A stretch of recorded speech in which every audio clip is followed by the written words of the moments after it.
कांग्रेस का नेता आपके सुप्रीम लीडर को अखिलेश कहता है ना, और चिरकुट पार्टी कांग्रेस पार्टी को बता दिया जाता है, तो लोग आपके लिए भी कहते हैं कि आप लोगों का भी कोई दीन ईमान नहीं है। आपके लिए भी कहते हैं लोग कि कोई दीन ईमान नहीं है। इंडिया गठबंधन, मैं बार बार कहूंगी, उत्तर प्रदेश में इंडिया गठबंधन पूरी मजबूती के साथ चुनाव लड़ रहे हैं, पूरी मजबूती। अरे आपस में लड़ लीजिएगा क्या? पढ़ा होगा वो कहाँ वो सर भैया कहते हैं। ठीक है, के शर्मा जी रुक जाइए जल्दी से। जरीन जी जल्दी से अपनी 20 सेकंड में बात कंप्लीट कर लीजिए। दिनेश प्रताप जी वेट कर रहे हैं। देखिए कि जो जहां जिस देश में पढ़ाई किया होता है, हमारे आदरणीय अखिलेश यादव जी ने कहा कि बात जो है वो सीट की नहीं जीत की है, और कांग्रेस का भी जो भी प्रत्याशी है जो अपनी सीटों पे लड़ना चाह रहे हैं, या जो भी उनके प्रभारी हैं, जो उनके संगठन के वो लोग हैं, वो अपनी अपनी सीटों पे काम कर रहे हैं। और उत्तर प्रदेश में समाजवादी पार्टी की भी जो प्रत्याशी अपनी सीट पे लड़ना चाह रहे हैं, जो पीडीए प्रहरी है, जो प्रभारी है, जो ये अलग चीज है मैम, ये अलग चीज है। अब हो गया सही जरीन जी, मैं आ रहा हूं आपके पास, बीजेपी के पास जा रहा हूं, लेकिन आप जो बात कह रही हैं वो अलग चीज है। उस लिहाज से देखें तो फिर संगठन के स्तर पर कांग्रेस पार्टी कहां स्टैंड करती है और क्या उसका संगठन वाकई इतना मजबूत है, वो पिछले के चुनावों के नतीजों में साफ तौर पर देखा जा सकता है। तो उस हिसाब से कांग्रेस का रिप्रेजेंटेशन समाजवादी पार्टी कितना देना चाह रही है वो हम जान रहे हैं। दिनेश प्रताप जी, लेकिन वो कह रहे हैं, वो तो खुद अपने आप को बिल्ली मान लिए, समाजवादी पार्टी को भी बिल्ली मान रहे हैं, और वो कह रहे हैं रोटी आपको नहीं खाने देंगे, आप लड़वाइए मत। अनुराग जी, भारतीय लोकतंत्र की खूबसूरती है कि कोई भी व्यक्ति जो है चुनाव लड़ सकता है, चाहे वो किसी दल के साथ लड़ सकता है, निर्दल लड़ सकता है, किसी समझौता करके लड़ सकता है, लड़ना भी चाहिए। लेकिन दिक्कत तब होती है जब जिनके साथ ये दल आपस में समझौता करना चाहते हैं वो आपस में लड़ते हुए दिखते हैं। एक पार्टी के प्रभारी ये बात कह रहे हैं, अब मुझे समझ में नहीं आ रहा है कि प्रभारी सही बात है, उनकी बात को ये काट रहे हैं कि इनको नहीं एक्सेप्ट कर रहे हैं, तो इनको बताना चाहिए, हमें नहीं, भारतीय जनता पार्टी नहीं कह रही। और हर चुनाव के पहले अनुराग जी अगर आप देखिए, चाहे वो विधानसभा का चुनाव हो, चाहे वो लोकसभा का चुनाव हो, विपक्ष के तरफ से इस तरह की कवायद हमेशा शुरू होती है। हमेशा खिचड़ी बनाने का काम ये लोग शुरू करते हैं, प्लानिंग करते हैं। बढ़िया जो है हड़िया चढ़ाएंगे, बढ़िया कोई लाके उसमें दाल डालेगा, कोई कोशिश इनकी होगी कोई चावल डालता है, कोशिश होती है कि कोई उसमें नमक डाल दे, लेकिन अंत में नमक इतना ज्यादा पड़ जाता है कि सारी खिचड़ी बिगड़ जाती है। इस बार भी आप देखेंगे यही होगा, और ये सारी कवायद पहली बार नहीं हो रही। ये समाजवादी पार्टी और कांग्रेस पार्टी पहली बार नहीं कह रहे। अभी कांग्रेस पार्टी की प्रवक्ता ये कह रही थी कि ओम प्रकाश राजभर जी के बारे में और भारतीय जनता पार्टी के बारे में, अब इनके यहाँ कौन किसके फोन में बैठने जा रहा है ये बता सकते हैं बेहतर ना। इसमें भारतीय जनता पार्टी कहाँ कह रही है? नहीं, लेकिन दिनेश जी देखिए, ऐसा है, आपको तय करना है दिनेश जी, दिनेश जी खुश होना चाहिए। के शर्मा जी थोड़ा सा वेट प्लीज, के शर्मा जी मैं काउंटर का पूरा मौका दूंगा। दिनेश जी, लेकिन आप जिसे गोद में बैठना कह रहे हैं उसे सियासी टर्म्स में गठबंधन कहते हैं, तो गठबंधन में तो आपकी भी सरकार चल रही है। नहीं, मैंने शब्द ही नहीं कहा था, ये शब्द कांग्रेस की प्रवक्ता ने अभी कहा, इसलिए मैंने कहा। मैं तो एक शब्द का कभी इस्तेमाल ही नहीं करता है, लेकिन उन्होंने शब्द कहा था इसलिए मैंने कहा। और दूसरी बात, इन्होंने समझौता करके देखा है। देखिए, अब स्वीकार कर लीजिए, इनको पता है, और आपके चैनल पर बैठ के ये खुद कह रहे हैं कि नहीं, अगर हमको भारतीय जनता पार्टी से लड़ना है तो अरे ये तो पता नहीं कितने दलों के साथ गठबंधन करके लड़े थे, 14 से यही कर रहे हैं। तो क्या ये कांग्रेस पार्टी अगर चुनाव के इतने इनिशियल स्टेज में, मतलब अभी तो चुनाव की सारी पटकथा लिखी नहीं जा रही है, इतने इनिशियल स्टेज में अगर सम्मान बराबरी की बात कह रही है, तो क्या ये सिर्फ एक नैतिक दबाव बनाने की कोशिश है?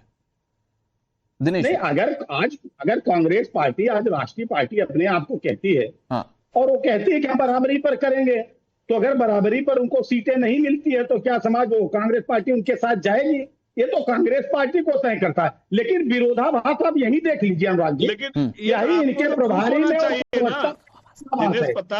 जनता नहीं, गलत बात है।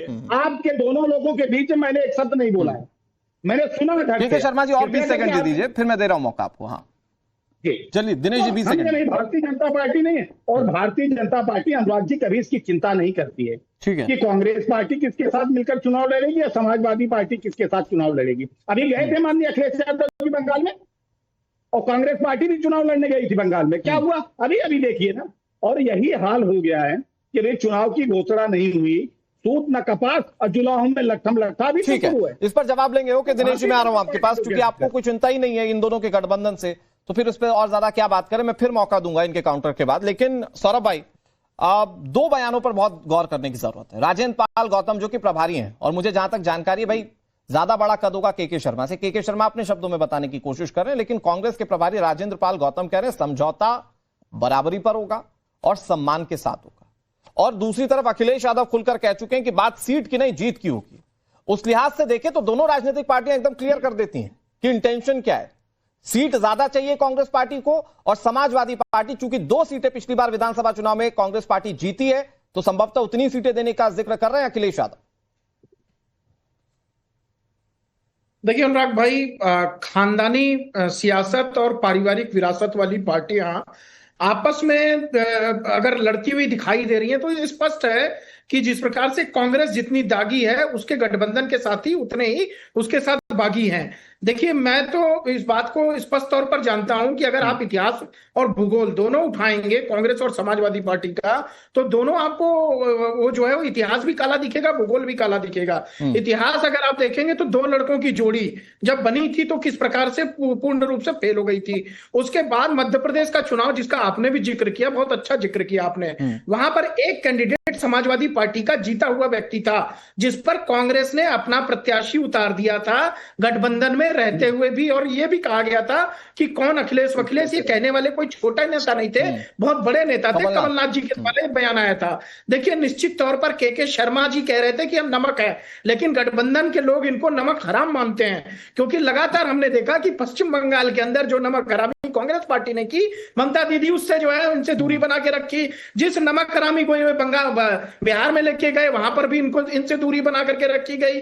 पूरे गठबंधन के अंदर, इंडिया अलायंस के अंदर, अभी झारखंड में चुनाव हुए थे, राज्यसभा का इनका कैंडिडेट था, उसको वहीं की सरकार थी जो जेएमएम की सरकार है, इनके गठबंधन में है, लेकिन इनका कैंडिडेट नहीं जीत पाया। तो मेरा मानना है कि जो समाजवादी पार्टी है निश्चित तौर पर उत्तर प्रदेश की दूसरी बड़ी पार्टी है, लेकिन उसको चिंता इस बात की है कि कांग्रेस जो विक्रम के ऊपर जैसे बेताल सवार हो जाता था, ऐसे ही बेताल सवार होने के बाद लगातार अपने गठबंधन के साथियों को ही हरा रहे हैं।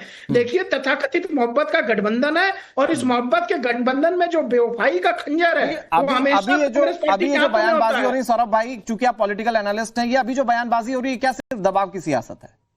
अरे नहीं, वो इसी के बाद आ रहा हूँ। हाँ, इसी के बाद शर्मा जी, इसी के बाद। हाँ, जल्दी से सौरभ दुबे। भाजपा ने जो स्क्रिप्ट, देखिए, इस गठबंधन के अंदर सब कुछ सामान्य नहीं था। अखिलेश यादव जी ने अपनी शालीनता के कारण सामान्य बनाने की कोशिश की थी लोकसभा चुनाव में, और उसके बाद अखिलेश यादव जी के माध्यम से कांग्रेस पार्टी जो है वो लोकसभा में जो 1 सीटों पर थी वो इस बार 6 सीटों पर आ गई।